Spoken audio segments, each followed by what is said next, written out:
Thursday, I want to put a spotlight on the importance of men's health issues. And the November Foundation does it so well year round, but especially in the month of November, aka Movember. Movember is an annual event involving the growing of mustaches. During the month of November, we'll talk all about that, but it's all about raising awareness of men's health issues like prostate cancer, testicular cancer, mental health, and suicide prevention. But they emphasize on the importance of these issues year round and how to encourage us to help men take action and do something about it. So on to tell us more is Brian Heilman. Hi, Brian. Happy Father's Day. Hi. Thank you so much. Thank you so much. This is my first Father's Day as a dad. Oh, I love that. Congratulations. What's Thank you. do we have a boy? Little brag. Little what? Who do you I have? have a baby daughter. What's her name? Her name is Iman. Iman. Oh, what a beautiful name. Love it, love it. Thank you. Doesn't it feel so special? Your first Father's Day as a dad. That's so cool. Honestly, yes, completely. Thank you. You've got 25 years to royally mess it up. No, I'm kidding. No, you're not going to do that. You guys are going to be great. Brian, you're also the head of research for the Movember Foundation for about a year now, right? Yep, that's right. But having done a lot of research on mental health issues before that too. So that's been kind of your specialty for a while now. Yeah, exactly. Well, then you're going to understand why a huge reason as to why I wanted to do this on Father's Day is because I'll just say it. My boyfriend of 5 years is just a prime example, and we're at a certain age where it's always important to care about your health. I just think, and I'm not being sexist here, but women, we just do things differently, and I'm so on top of all my appointments and my annual appointments. They're scheduled out for years to come, okay? And men, on the other hand, I'm like having to crack the whip on Eric all the time. I'm like, honey, we have to care about your colon. How is your prostate? Honey, we need to get your heart checked out, like all the tests, honey, all the tests, the stress test, the EKG. I mean, I'm just constantly getting them riled up because we need to get the appointments, we need to get going. What is it about men that don't want to? Why don't they just pick up the phone and schedule the doctor's appointments and just like get it handled? What are we waiting for? This is important stuff.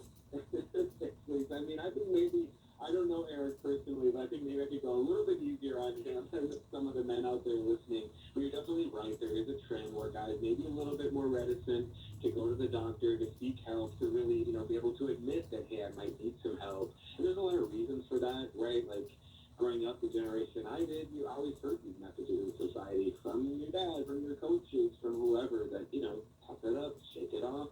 You're kind of instructed as a man to man up in a way where that means that you don't seek help in these ways. I would say a little bit that message has softened. Guys realize they need to be taking care of themselves. And at November, we're trying to think or kind of put forward a vision of health that isn't just about solving problems either. Like, you don't need to be facing a specific health challenge in order to go to the doctor or to talk to somebody. Kind of thinking about what it would look like to you to be really crushing it and thriving and feel healthy in all ways in your life, and let's pursue it from that direction. Might be a little bit better than the whip analogy, but it's still developing. Well, look, and ultimately, and why I say it like that is because we care and we want our men. We want our men to be here. We want you to be here to have this amazing life together with your family. So I want you here, and I don't want any surprises. And a lot of, we have to stay ahead of cancer. We have to stay ahead of these things.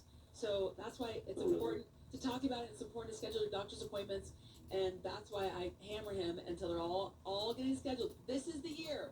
Finally, gonna get like a lot of the big stuff checked out. But the main thing is to let the men in your family and the men in your life know that it's okay to talk about it. It's okay to reach out, and we just want to know that you're gonna be healthy and you're gonna be here for a while. So it's a win-win for everybody to get our guys to get more involved and to know that it's okay to be more involved. And it's okay to get on the line with your doctor and just start. The way I see it too is also, I'm like, honey, I cross it off the list. Once you get your prostate checked, you cross it off the list. Once you get your colon checked, I'll be like, okay, we'll see you in 7 years. You're looking good. Then you worry less and stress less once you can check these things off the list, right? Totally, yeah. It's a virtuous cycle. You reduce that stress, you reduce that worry. That's going to feel better on the blood pressure and on the heart, and suddenly, you're on that path towards feeling good and all those domains like I was talking about before. Yeah. Okay, Brian, I love the story as to how the Movember Foundation began. And Movember, again, it's a huge month-long thing that we're going to dive into. It's in the month of November. But talk about Movember and the movement behind it because I love how it all began in Australia with these guys.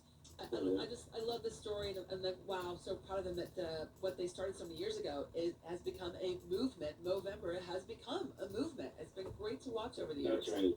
Yeah.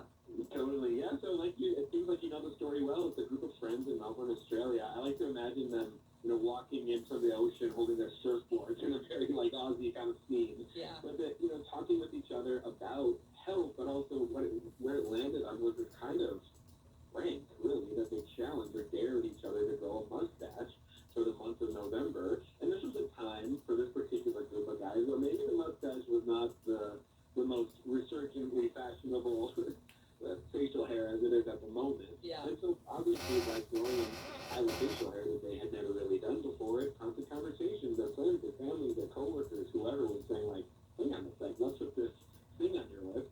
And suddenly it's an opportunity to have a conversation, right? So that's really the genius of the campaign. Something as silly as a mustache makes it easy. It almost like impels people to start up a conversation. And then once the conversation is happening, you're able to talk about, hey, well, this is because I care about men's health. And to me, that means prostate cancer, testicular cancer, and also more broadly, mental health and suicide prevention. These things matter to me. I want my buddies and brothers and dad and other men in my life to be around as long as they can be and to have strong relationships with them. I care about that. That's what this mustache is all about. And eventually that started to be built into a charity where folks could donate, and the guys raising mustaches would collect donations from their friends and their communities. And the crazy thing is, 21 years later, this has become the largest charity in the world focused on men's health issues. So we've been able to invest hundreds of millions of dollars in cancer treatments and community mental health programs and many other things. It's so wonderful, and dare I say, so Mo, the word Mo is kind of like slang for mustache, right? It's like a slang term. Right, Your right. Mo. And yeah, it's an Aussieism, yeah. yeah, and I gotta say, when November comes around, they also have fun with it, and we've had a bunch of radio hosts in this building do it. A variety of people at a variety of our iHeart stations do this challenge before for Movember, and essentially it's almost better if you really can't grow it because it looks so awful above your lip, but you commit to doing it for 30 days for the month of Movember, and you raise money for your team.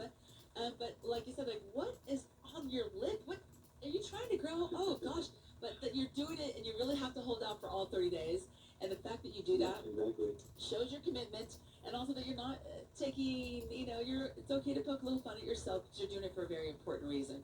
And people post pictures, and they continue to show that the growth or lack thereof, the growth on their lip for the mustaches and efforts of raising this money and raising this awareness. So it's, dare I say, a fun way to draw attention to some really important issues for men, health issues for men. So it's a great idea. Totally. Yeah. Totally. So, Brian, why these specific areas, mental health and suicide prevention?